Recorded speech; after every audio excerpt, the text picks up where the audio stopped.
자, 여러분 안녕하세요. 오늘의 한자어 203번째 시간입니다. 203번 컨텐츠는 바로 이 글자입니다. 이 글자 어떻게 읽는지 매우 주의하셔야 됩니다.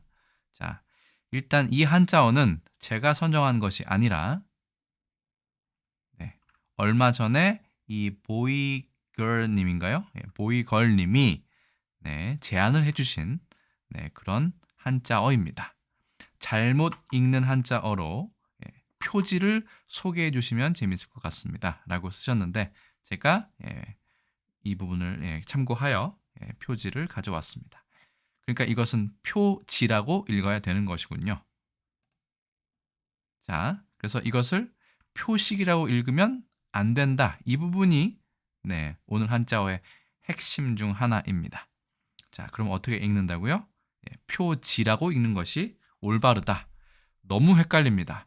개인적으로도 이걸 왜 표지라고 읽어야 되는지 잘 이해하지 못하고 있었습니다. 그냥 이게 그런 표시가 되면 지로 읽는가 보다 이 정도만 생각했지 이걸 왜 지로 읽어야 되는지 알고 있지 못했습니다. 그런데 이번 단어를 조사하는 과정 중에 조금 더 명확한 근거를 하나 가져오았습니다. 그것은 영상 말미에 다시 말씀드리기로 하고요. 일단은 중요한 것은 표식 아니고 표지로 읽어야 한다. 이 부분이죠. 자, 한자를 하나하나 살펴보겠습니다. 첫 번째 글자는 표할 표자입니다. 4급이고 15획이고 나무 목자이고요. 원래는 이렇게 복잡한 글자인 걸로 되어 있습니다. 이렇게 옆에 있는 것이. 근데 이 글자는 고자체이고 실제로 설문회자는 이 글자에 대한 설명으로 나와 있습니다. 그래서 나무의 끝부분을 이야기한다. 지금과는 좀 다르긴 하네요. 그래서 나무의 뜻을 따르고 옆에 있는 것은 불똥표자거든요. 불똥표자에 잠시만요. 글자에 오류가 좀 있어서 바로 잡았습니다. 불똥표자에는 음을 소리를 담당한다. 형성자다라고 되어 있습니다. 지금은 우리 간단하게 쓰지만 예전엔 이렇게 썼던 모양입니다. 자, 이 설문회자의 소전체는 이렇게 생겼고요. 그렇죠? 이거랑 비슷하게 생겼죠? 한번 써보겠습니다. 표할 표자 지금의 한자로 쓰겠습니다. 하나, 둘, 셋, 넷, 다섯, 여섯, 일곱, 여덟, 아홉, 열, 열하나, 열둘, 열셋, 열넷, 열다섯 이렇게 보시면 되겠네요. 표할 표자다. 됐습니다. 뭔가 표시를 한다는 얘기인 것 같아요. 자, 그 다음 보실까요? 그 다음 글자는 여러분 아시겠지만 준 5급 한자인 알식자입니다. 총 19획이고 말씀 언이 붓으로 되어 있습니다. 이것은 항상인 것이다. 이게 처음엔 제가 보고 설문회자의 허신의 해설인데 너무 의아했습니다. 항상이라니 알다의 뜻이 아닌가 싶었는데 자, 일단 계속 보겠습니다. 일설에 따르면 이것은 알지자다 이렇게 되어 있습니다. 이거는 비슷하네요. 알다의 뜻이니까요. 그래서 말씀 언의 뜻을 따르고 그렇죠. 옆에 있는 것은 차륵치자입니다. 모일 직자이기도 한데 이 치라는 음을 따른다라고 되어 있고요. 제일 중요한 반절법에 의한 발음은 상직절이니까 식이다. 지라는 발음은 일단 없는 것으로 보입니다. 그럼 식이 일단은 설문회자와 관련된 이 알식에 대한 유일한 도금이다라고 볼 수 있을 것 같습니다. 자, 여기에 대한 설문회자의 소전은 이렇게 생겼고요. 한번 써보겠습니다. 알식자 말씀 언을 먼저 쓰고요. 하나, 둘, 셋, 넷, 다섯, 여섯, 일곱. 그 다음에 옆에 있는 차륵치자를 씁니다. 여덟, 아홉, 열, 열하나, 열둘, 열셋, 열넷, 열다섯, 열여섯, 열일곱, 열여덟, 열아홉. 꽤나 복잡하죠? 중국에서는 그래서 지금 이렇게 써버립니다. 중국에서는 이렇게 쓰고 있습니다. 자, 그래서 표식이지만 여기서는 표지로 읽어야 된다가 핵심이고요. 자, 우리나라 사전도 그렇게 설명을 하고 있겠죠? 표지, 표지판 가져왔는데 표시나 특징으로 어떤 사물을 다른 것과 구별하게 함 또는 그 표시나 특징. 자, 이 중에 표치가 있습니다. 이거 기치자인데요. 이 글자를 일단 잠깐 기억해 주시기 바랍니다.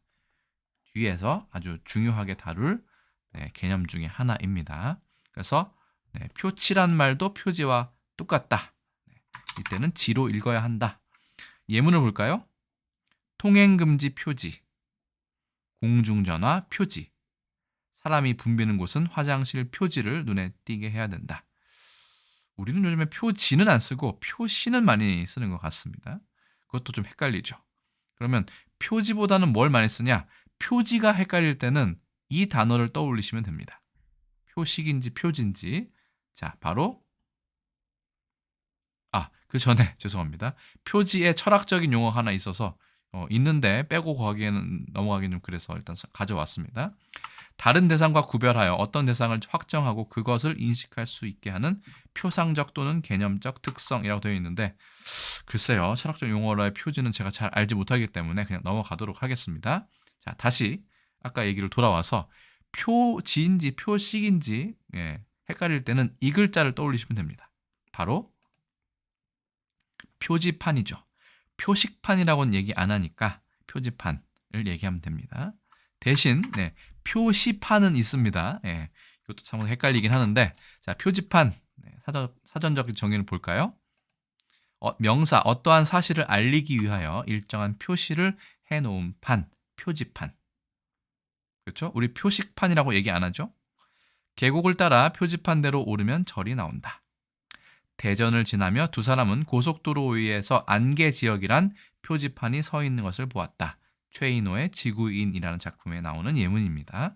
자, 보면 표지를 해놓은 판을 표지판이라고 하니까 표식인지 표지인지 헷갈릴 때는 표식판은 없기 때문에 표식이 아니다라고 생각하셔도 될 것 같습니다.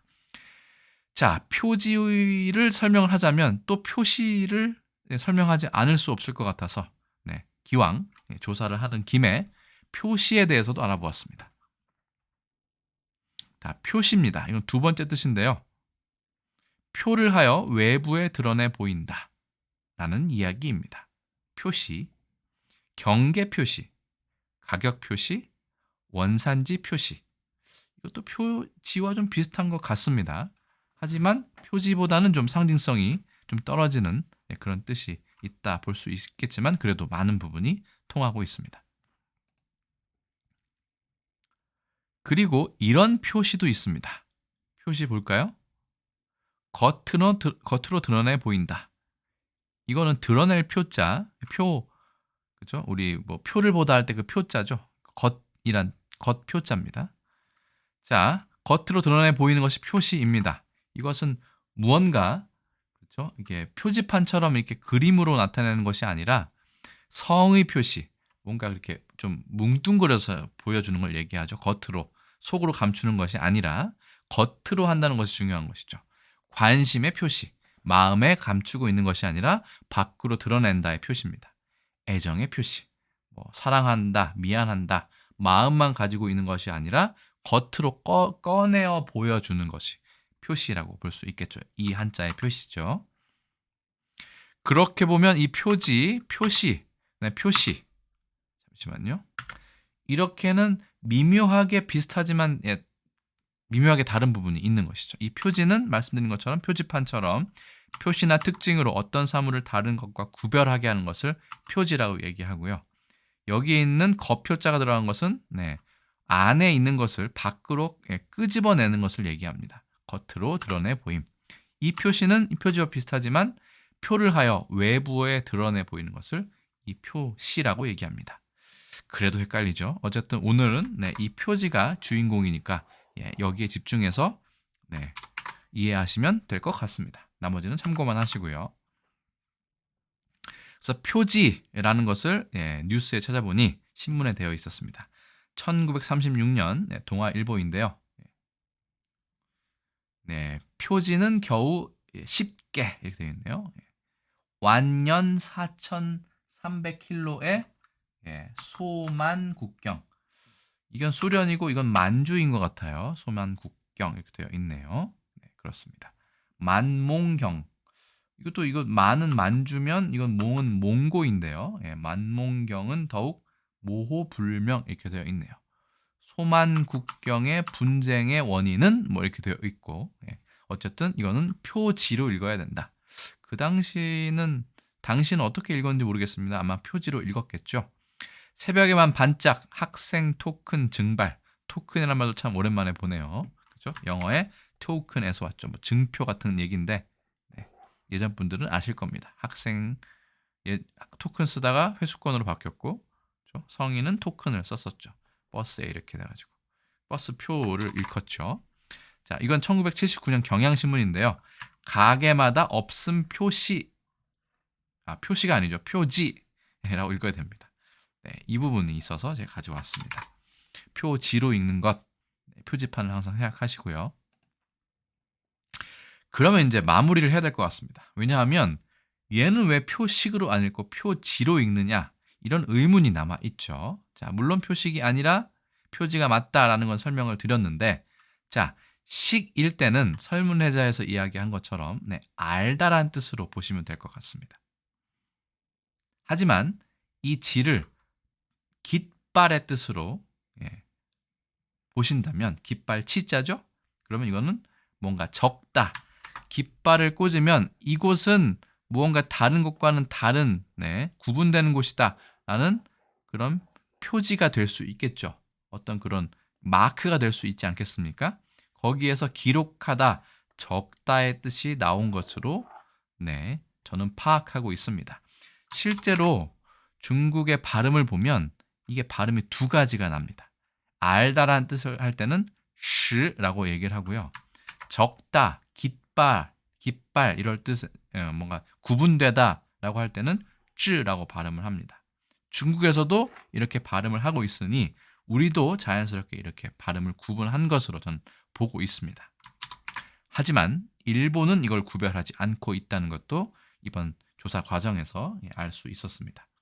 자, 한중일 3국 어떻게 발음을 할까요? 세 가지 모두 쓰고 있는 것으로 조사가 되었습니다. 일단 중국에서는 뼈즈라고 얘기합니다. 표자도 줄였고요. 여기는 식자도 줄였습니다. 다만 발음은 시라고 얘기 안 하고 쯔라고 발음한 걸 봐서는 구별되는 그런 깃발이나 어떤 그런 적다, 기록 이런 것으로 파악하고 있다는 것을 알 수 있습니다. 참고로 재미있는 거는 이것과 같은 유의어로는 뼈즈가 있었습니다. 발음은 똑같은데 이게 기록할 지자라고 볼 수 있죠. 물론 옆에 말씀어를 쓰면 더 확실하지만, 그렇죠? 이 표지라는 이것도 같은 뜻으로 사용하고 있었습니다. 중국에서요. 그러니까 우리가 표지라고 읽는 것은 중국어의 발음 구분이 예전부터 있었음을 알 수 있고, 당연히 기록하다, 깃발이라고 할 때는 지라고 읽다는 것을 알 수 있죠. 하지만 앞서 말씀드린 바와 같이 일본어에서는 이것을 구별하지 않고 있었습니다. 이렇게도 씁니다. 중국에서 이 깃발 치자에 기 치자에 간 치자이거든요. 그래서 뼈즈에서 이 세 개가 다 모두 다 통용되는 것으로 되어 있었습니다. 재미있죠? 이 지자가 이 세 가지 다 쓰인다는 점이. 자, 일본어는 이거를 뭐 시나 지로 읽지 않고 효시기라고 해서 표식으로 읽고 있었습니다. 일본은 이것을 인지하지 못한 것으로 보입니다. 우리나라하고 중국만 충실하게 그 구분을 따랐던 것으로 보이고요. 자, 영어를 보자면 sign이나 notice 정도로 의역할 수 있겠습니다.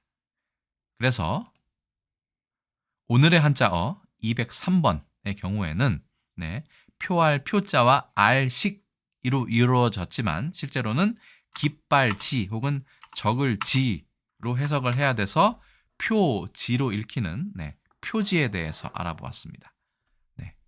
구독자분께서 아이디어를 주셨고 저는 그 아이디어를 조사하는 관련 내용을 조사하는 과정에서 재미있는 좀 더 확실한 도금에 대한 사실을 알게 되었고 뭐 여러 가지 깃발과 관련되었다. 깃발을 꽂으면 구분이 된다. 적다, 기록하다의 뜻도 있다라는 사실까지 알게 되었습니다. 일단은 아이디어 주신 구독자분께 감사를 드리고 오늘 제가 설명을 준비한 건 여기까지입니다.